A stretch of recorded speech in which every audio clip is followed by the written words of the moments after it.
Hello brew tubers, and welcome back to the brew shed for a brew day. I did brew a couple of days ago Red X malt with Barber Rouge hops, but that's going to be a grain to glass, so this video will be released first. Today I'm making a Victorian beer because I've not done one in ages, the 1864 Lovibond XP. So the grist of that is 8.6 kilos of mild ale malt. I have been told that mild ale malt is actually a good malt to use to emulate Victorian beers because it's of slightly inferior quality to modern pale ale malts, so it's more similar to Victorian pale ale malt, or so I've been told anyway. Anyway, I've got a big bag of that which I haven't had a reason to use for ages, so trying to get rid of that bag of malt, so I thought good idea to use that. So yeah, 8.6 kilos of mild ale malt from Warminster, then 90-minute boil, and I think it's 100 grams of East Kent Goldings at 90 minutes, 100 grams of East Kent Goldings at 60 minutes, and 100 grams of East Kent Goldings at half an hour.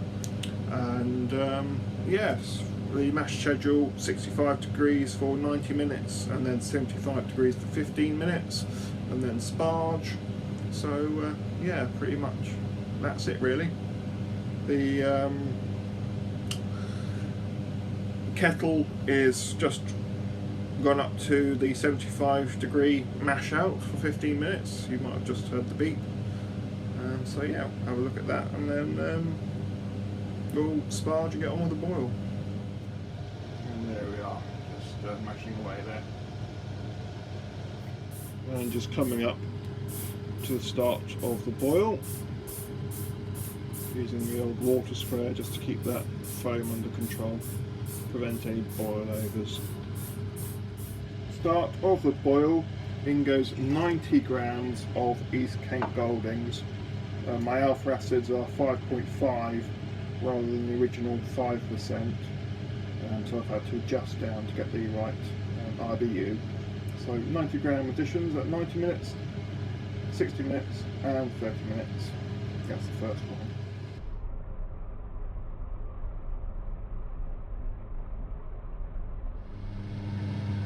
60-minute addition, 90 grams of East Kent Goldings. The last top addition at half an hour to go, 90 grams of East Kent Goldings, and I'll add a Protoflock tablet at 15 minutes. Last 15 minutes of the boil, in goes a Protoflock tablet. Okay, you see the chiller's already in place. So end of the boil, flame out, recirculation on, and chiller unit on. And that is the end of brew day, all transferred into the fermenters and cleaning in progress. Cleaned everything up. I'm just rinsing the pumps through with some VWP, as well as the kettle, of course. So yes, tidy up time. Anyway, 1.049 on the hydrometer, and about 44 litres of wort collected.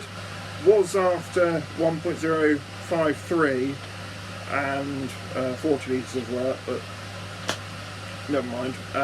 It'll still make a 5.1% beer if the attenuation is as predicted with the SO4 yeast. So yeah, that's it really. See how that turns out. All in all, it's a fairly good brew day.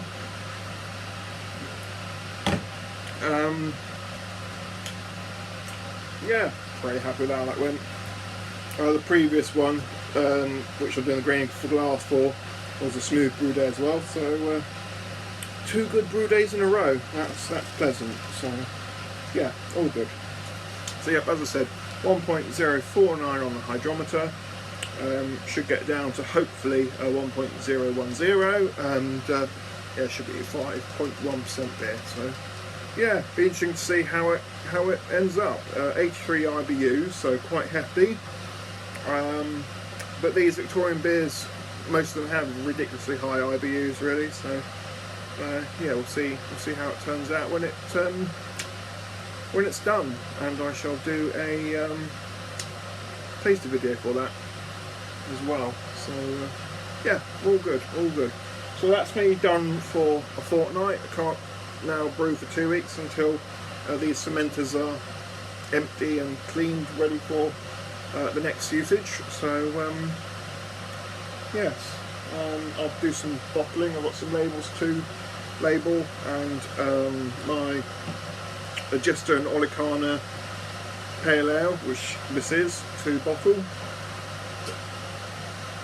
So yeah, got a little bit of work there, just labelling up the Citra Mosaic, bottling and labelling the Jester and Olicana. So yeah, it'll get me by until I'm ready to brew again. What am I planning to brew next? Probably more Citra Mosaic Amber Ale, because I'm very happy with how that recipe went, and I think it might be one of the more popular beers I do, so I need to do another batch of that, really, a full batch. And my friend wants to do a beer with Nelson Sauvignon, so I will be doing a 20 litre batch of that, which will give me 20 litre spare in the fermenter. So I might do a small batch of something else, I'm not sure what yet. I might experiment perhaps doing a limoncello wheat beer without the limoncello in it, see how that turns out. I'll have a think about what I'll do next. But yes, that's about it really. So I am going to finish tidying up and finish the rest of my beer, and yes, all well and good. Thank you very much for watching, and I shall see you again soon. Bye bye.